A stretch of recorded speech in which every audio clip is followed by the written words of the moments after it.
Sementara itu pemirsa, menjelang Hari Raya Idul Fitri 1444 Hijriah, pemerintah Kota Palembang bersama Badan POM melakukan sidak parsel di sejumlah toko dan swalayan di Jalan Jenderal Sudirman serta Jalan Basuki Rahmat Senin siang.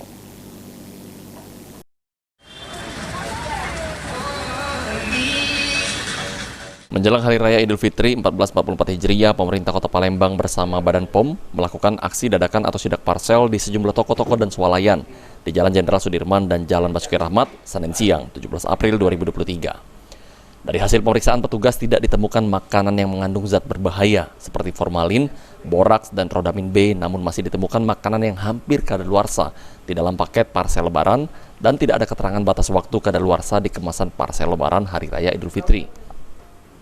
Dalam kesempatan tersebut, Fitrianti Agustinda meminta kepada seluruh toko yang menyediakan parsel untuk memberikan keterangan batas waktu kadaluarsa makanan yang ada di dalam parsel, sehingga konsumen yang membeli paket parsel lebaran bisa mengetahui makanan batas kadaluarsa karena makanan dalam paket parsel biasanya tidak langsung dikonsumsi.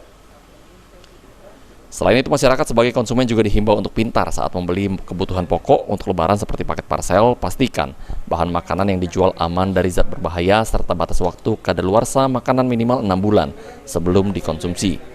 Dan apabila menemukan makanan yang zat berbahaya, segera melaporkan kepada pemerintah melalui Badan POM. Expirednya sudah mendekati, oleh karena itu saya mengimbau kepada pemilik parcel untuk lebih hati-hati dalam mengemas produk yang untuk dijadikan parcel, karena kita berharap informasinya lebih jelas untuk kepada masyarakat.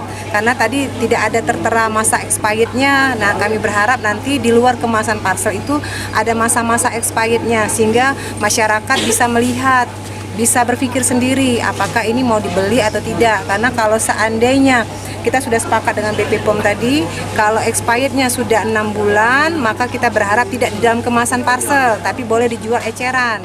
Tapi kalau Abidin Riwanto, PAL TV.